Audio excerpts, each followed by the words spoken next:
여러분 반갑습니다.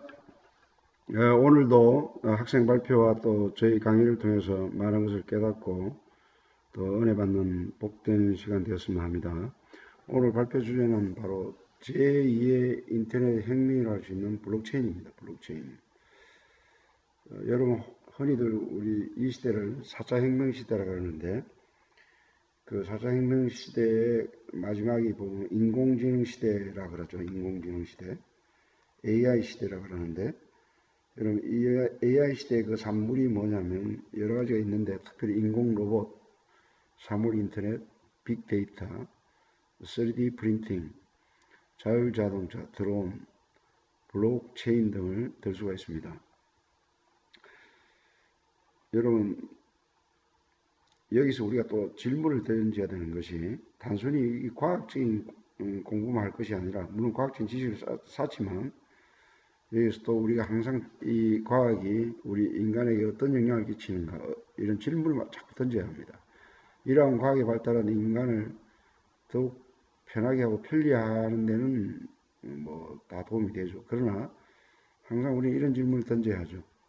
어떻게 사용하여 이것이 사람에게 영광이 되고 이웃에게 선한 영향을 끼치는 도구가 될 수 있는가. 한 예를 들어서 인공 로봇 같은 경우에 인공 로봇이 뭐 나쁜 게 아니죠. 육체의 여러 가지 일이나 노동을 절감하고 인간의 삶을 편리성을 도우는 그런 역할을 하죠. 자동차도 요즘 뭐 보면 로봇이 자동차를 만드는 장면들 우리 많이 보지 않습니까? 심지어 수술도 로봇이 할 수 있고 정확도가 더 높다 그러죠. 가정 도우미, 뭐 청소라든가 여러 가지 그 삶에 어떤 도움을 주는 그런 로봇이 많이 등장하죠. 그런데 특별히 그 로봇이 그 일본에서 많이 발달이 되어 있는데 일본 같은 경우에는 그 섹스 파트너로 여자 인공 로봇을 만들어 가지고 남자들이 그런 성행위를 할 수 있는 그런 로봇을 만들어 판다 그러죠. 여러분 상식적으로 생각해 보세요. 어떻게 생명이 없는 그 기계와 사람이 그런 행위를 할 수 있어요? 여러분 이건 도덕적으로 윤리적으로 굉장히 잘못됐다고 생각되지 않습니까? 그러니까 벌써 여기에 신학이 개입되지 않으면 인간이 아무리 과학이 발달되더라도 이것을 다른 쪽으로 아주 불건전하고 하나님으로부터 심판받는 그런 쪽으로 이걸 활용하는 것이죠. 이게 굉장히 무서운 일입니다. 이런 식으로 사용해서는 안 되죠. 그래서 우리가 꼭 명심해야 될 것이 뭐냐면 이런 AI 시대의 모든 이 산물들이 정말 하나님의 영광을 위해서 해야 될 그런 목적이 뚜렷해야 과학도 빛을 발할 수가 있는 것이죠. 지금부터 학생의 발표를 듣고 또 평가하도록 하겠습니다.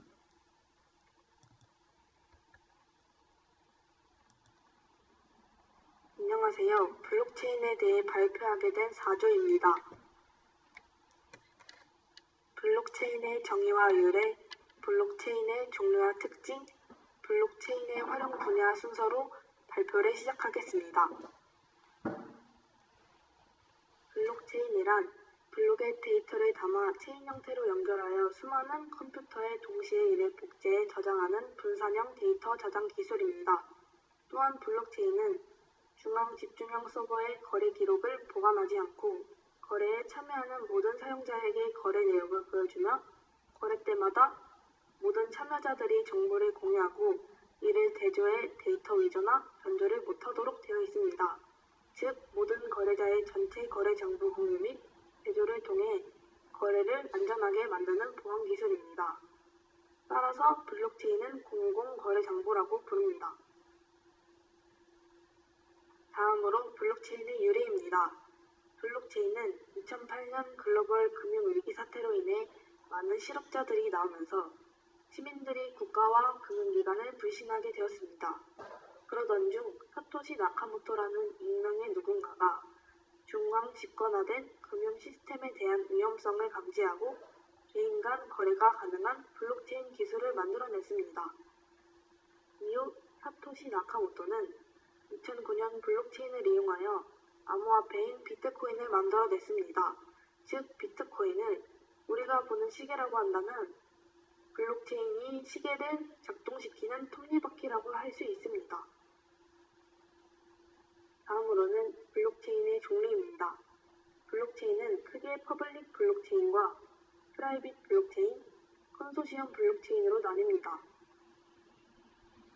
첫 번째로 퍼블릭 블록체인은 모두에게 개방돼서 누구나 참여할 수 있는 형태로 공공 블록체인 혹은 개방형 블록체인이라고 합니다. 퍼블릭 블록체인은 인터넷이 연결되는 환경이라면 어떠한 장비도 가리지 않고 참여할 수 있습니다. 이렇게 블록체인 네트워크에 참여하는 각각의 기기를 노드라고 하는데 각 노드들은 블록체인에 저장된 정보들을 복사하여 가지고 있을 수 있고 해시 연산을 수행하여 새로운 블록을 생성할 수 있습니다. 만약 노드의 시스템이 블록체인을 이용하는 데 환경적으로 제한된다면 네트워크에 연결하지 않고 접속 차단으로 이용하지 않는 것이 자유롭습니다. 즉, 퍼블릭 블록체인은 네트워크에 참여하는 것이 자유롭듯이 탈퇴도 자유로운 것입니다. 두 번째로 프라이빗 블록체인은 퍼블릭 블록체인과는 다르게 기관이나 기업에서 만들어서 제한된 인원들만 참여할 수 있는 폐쇄형 블록체인입니다. 프라이빗 블록체인에 참여하기 위해서는 관계자의 승인을 얻어야만 가능합니다. 프라이빗 블록체인의 운영은 암호화폐가 굳이 필요하지 않지만 발행은 할 수 있습니다. 물론 프라이빗 블록체인은 네트워크의 인원이 제한되어 암호화폐의 사용도 내부적으로만 가능합니다. 프라이빗 블록체인의 대표적인 암호화폐로는 국제 송금을 위한 리플이 있습니다. 마지막으로 컨소시엄 블록체인은 기업 연합형 블록체인으로 이해하면 쉽습니다. 컨소시엄 블록체인은 동일한 목적이나 가치를 가지고 있는 다수의 기업과 단체들이 하나의 컨소시엄을 구성하여 그 안에서 작동하도록 만든 블록체인입니다. 여기서 컨소시엄이란 공통의 목적을 위한 협회나 조합을 말합니다. 넓은 의미에서 보면 특정한 기업들과 단체들이 구성했기에 프라이빗 블록체인의 형태와 유사하지만 따로 구별하여 분류하는 특징이 있습니다.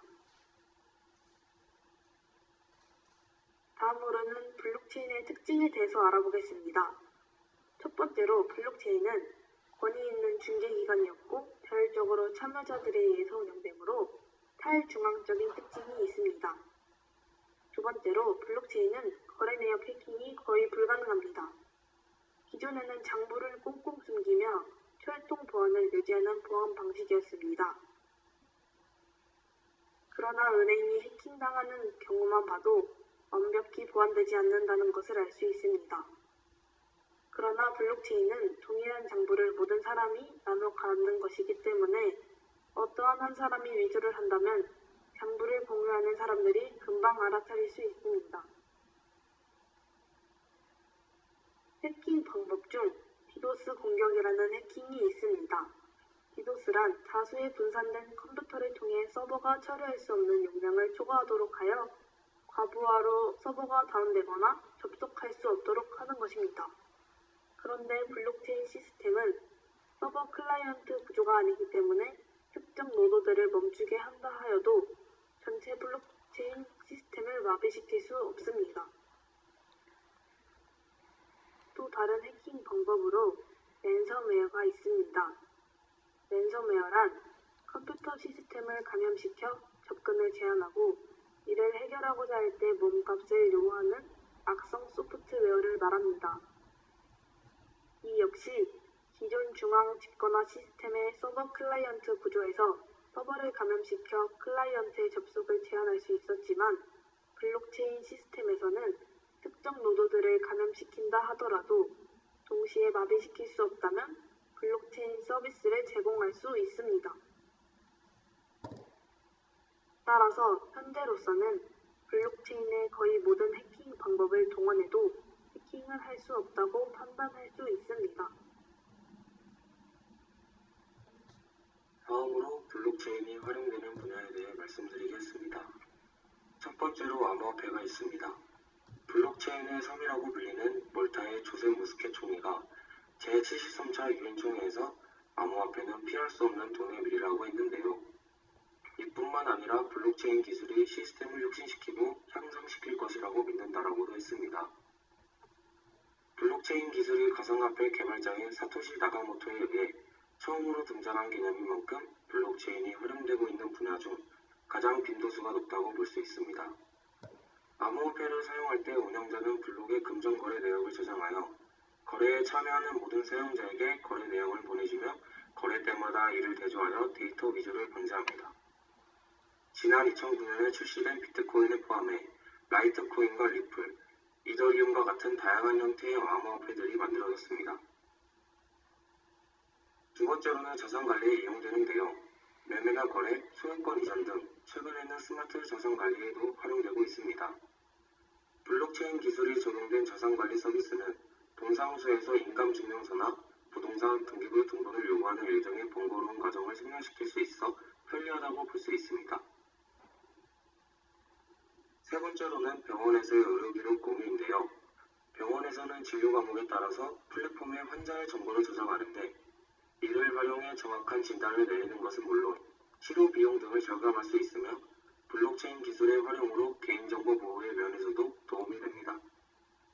또한 환자의 데이터 연결 과정에서 발생하는 개인정보의 노출 등 기존 문제점이 해결되고 환자의 데이터를 직접 연결하는 구조가 가능해져 이에 대한 가능성도 주목받는 추세입니다.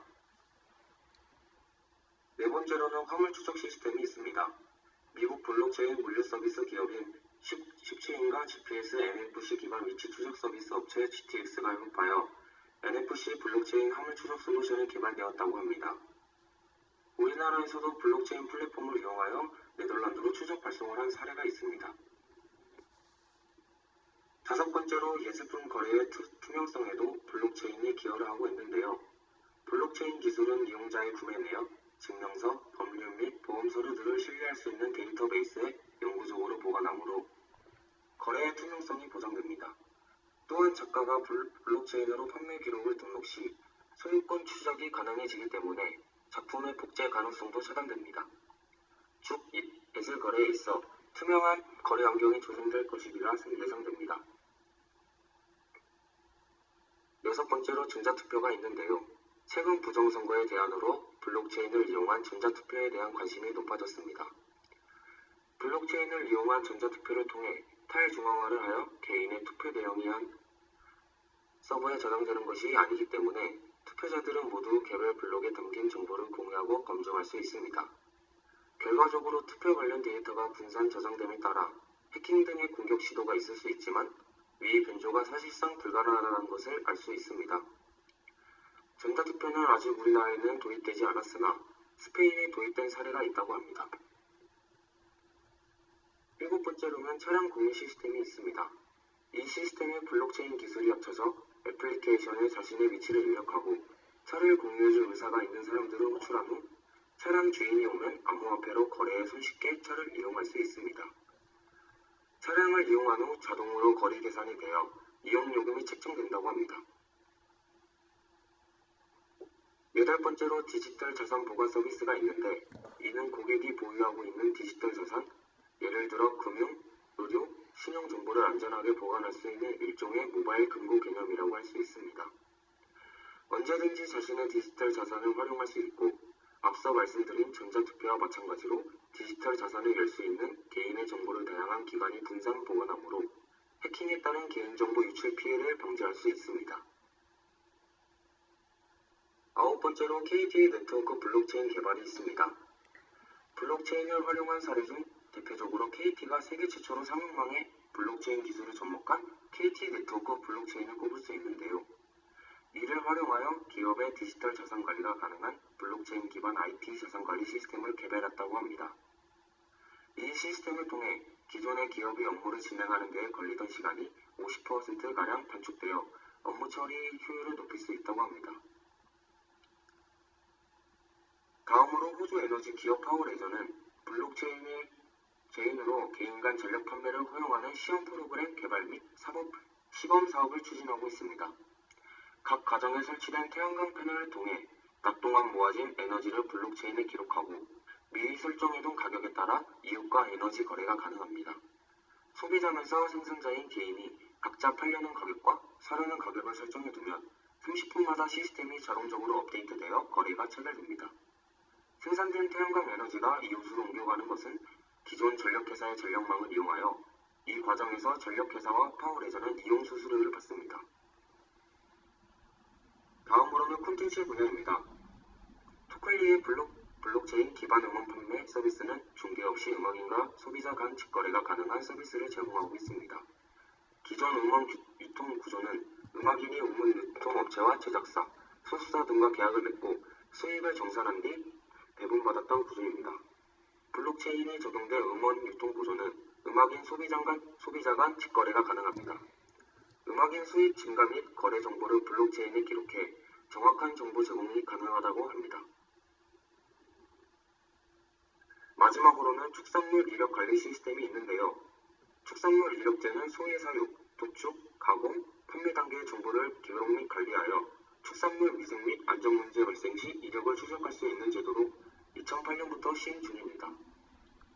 블록체인 기반 축산물 이력 관리 시스템을 구축하면 해당 제도의 신속성과 신뢰성을 향상시킬 수 있습니다. 더 자세히 말씀드리자면 축산 농가와 사육되고 있는 소의 근거리 통신 장치를 부착함으로써 사람의 개입 없이 자동으로 관련 정보가 블록체인 기반 시스템에 기록되도록 합니다. 또한 세분화된 정보들은 실시간으로 수집 및 저장이 가능하고 추적 시간은 10분 이내로 단축되었습니다. 이는 19년 1월부터 전북 지역 축산 농가와 도축장, 식유포장 처리업소 등에서 운영 중입니다. 이상으로 사조를 발표했습니다. 감사합니다. 예, 학생들 아주 발표 참 잘했습니다. 참으로 사실 이 블록체인에 대해서 공부한 적이 없고 강의를 든 적도 없는데 제가 과제를 내줘 가지고 학생들이 이게 어떤 새로운 분야를 공부한다 해도 과언이 아닌데 굉장히 제가 느낌이 마치 전문가들이 발표하는 것처럼 블록체인에 대한 정의와 또 활용 사례와 여러 가지 각 분야에 쓰이는 어떤 그런 사례들 들어서 전망이라든가 이런 걸 전체적으로 참으로 저도 이게 들으면서 배울 것이 많이 있을 정도로 발표를 참 잘했다고 칭찬을 하고 싶습니다. 아까 그 학생이 그 블록체인이 여러 가지 쓰이는 분야에 말씀을 했는데, 그리고 지금 동영상 부피가 거의 다 이렇게 학생들이 많이 원래 15분 정도 이렇게 하면 되는데 지금 18분을 지나고 있거든요. 그러니까 제가 하고자 하는 말이 있는데 가능하면 좀 생략해서 간단하게만 얘기하도록 하겠습니다. 여러분 아까도 했지만 이 블록체인은 금융 서비스뿐만 아니고 의료계, 투표, 물류, 유통, 여론조사, 투표 같은 경우 참으로 지금 우리나라도 지금 뭐 요번에 투표했는데 사전 투표가 뭐 공정성이 있나 없나 지금 논란이 많잖아요. 블록체인을 하면 완벽한 공정성이 이루어진다니까 얼마나 좋습니까? 스마트 시티 여러 가지 정보 교환이라든가 또 전체 산업 분야에서 정보 관리 효율화와 혁신을 불러일으킬 수 있는 아주 광범위한 기술로 다루고 있다는 것이죠. 근데 이제 제가 요 말은 아까 블록체인에 대한 기술의 이 내용에 대해서는 학생이 설명을 잘 했습니다. 이건 내가 하면 반복되니까 생략하고, 이것도 블록체인 종류도 설명했죠. 공개형, 폐쇄형, 컨소시엄 등하고. 이 부분에 대해서 조금 이야기하겠습니다. 여러분 지금 현재 블록체인이 가장 활용이 많이 되는 부분이 사실은 전자화폐, 암호화폐 쪽에 지금 이 금융 쪽에 실제로 활용이 많이 되고 있습니다. 나카모토 사토시라는 사람이 실제로 이 블록체인의 개발로 말미암아 비트코인이 탄생됐죠. 이 일종의 그 중앙화폐에 대한 어떤 그 단점과 리만 브러더스 여러 가지 금융 위기가 있지 않습니까? 그런 거에 대한 위험성에 대비해서 앞으로 전자화폐로 이걸 안정성 있게 할 수 있다는 식으로 비트코인을 만들었는데, 실제로 지금 현재 이게 사람들이 가치를 부여해가지고 비트코인 지금 현재 하나가 한 860만 원 정도 됩니다. 근데 앞으로 860만이 앞으로 계속 가격이 상승된다는 그런 예언이 있죠. 그러니까 제가 여러분들한테 조금 조언을 드리고 싶은 거는, 막 이 코인이라 해가지고 전부 다 이렇게 한국에서는 부정적으로 생각을 하고 있어요. 왜냐하면 실제로 국내에서 아무런 생산성과 가치를 이렇게 창출할 수 있는 그런 기반이 안 돼 있으면서 코인만 만들어가지고 팔아먹고 도망가는 그런 사기성이 짙은 그런 코인이 굉장히 많았거든요. 그래서 피해 액수도 엄청나게 많은 사람들이 피해를 입었어요. 그래서 코인이라면 한국 사람은 무조건 이 부정적인 의식을 많이 가지고 있는데, 그러나 우리는 이걸 생각해야 돼요. 이 과도기 어떤 전자화폐라든가 이런 디지털 화폐가 앞으로 사용이 되는데 그 사용되는 과정 속에서의 어떤 부작용이죠, 부작용. 그리고 부작용이 있다 해서 앞으로 사용이 안 되냐면 그건 아니거든요. 그걸 여러분들이 잘 헤아리고 공부를 할 수 있는 실력이 있어야 된다는 것이죠. 지금 현재 뭐 비트코인, 이더리움, 요스크, 리플 이런 것들은 실제로 가치가 있기 때문에 이더리움 같은 경우에도 하나에 지금 22만 원 정도 되죠. 근데 이런 것들이 실제로 우리가 커피를 사 먹고 뭐 물건을 사고 백화점에 물건을 사고 하는데 어떤 실제 화폐처럼 상용화가 되지 않습니다. 상용화. 왜 안 되냐면 이 속도에 어떤 문제가 있거든요. 근데 이제 이런 기술이 앞으로 개발이 되면 속도도 되고 신뢰성도 있고 가치성이 있는 그런 코인이 나오게 되면 현금처럼 앞으로 쓰이게 되는 전망이 있는 거예요. 근데 특별히 이 디지털 화폐에 앞서가는 나라가 스위스, 중국인데 중국은 얼마 안 있어 이 디셉이라는 국가에서 발행하는 디지털 화폐를 발행할 공식적으로 발표할 예정입니다. 중국은 우리나라보다 어떤 면에서 훨씬 더 앞서가고 있죠. 그래서 이런 것들을 여러분들이 물론 이 블록체인이 이 분야에만 쓰이는 것이 아니라 다양한 분야에서 받고 있지만 그러나 이런 분야에 대해서도 여러분들이 공부를 실제로 할 필요가 있어요. 지금 대학 교육이 물론 우리가 이론으로 공부하는 것도 중요하지만 여러분들 사회에 나가서 실제로 경제에 돌아가는 거라든가 돈을 벌 수 있는 그런 지혜가 있어야 되거든요. 제가 그렇다고 지금 이런 말 한다 해가지고 여러분들이 코인에 투자하라는 그런 말은 아니에요. 그러나 이런 계통에서도 얼마든지 돈을 벌 수 있는 그런 지혜가 앞으로 여러분들 실력을 쌓으면 뭐가 진짜고 뭐가 가치가 있는 거를 여러분 분별할 수 있는 그런 실력이 형성이 되면 여러분들이 실제로 어떤 경제적으로 도움되는 그런 일에도 도움이 되니까 이런 부분을 이야기하는 겁니다. 돈을 번다는 자체는 결국 나쁜 건 아니에요. 돈을 벌어서 정말 힘든 이웃을 돕고 하나님의 영광을 위해서 돈을 쓴다는 건 좋은 일이죠. 그래서 이런 측면에서 조금 여러분들이 공부를 할 필요가 있다는 것을 강조합니다. 많은 이야기를 지금 하고 싶은데 시간이 너무 많이 지나가지고 생략하도록 하겠습니다. 다음에 이거를 조금 정리를 다 해가지고 공지사항에 한번 올리도록 하겠습니다. 감사합니다.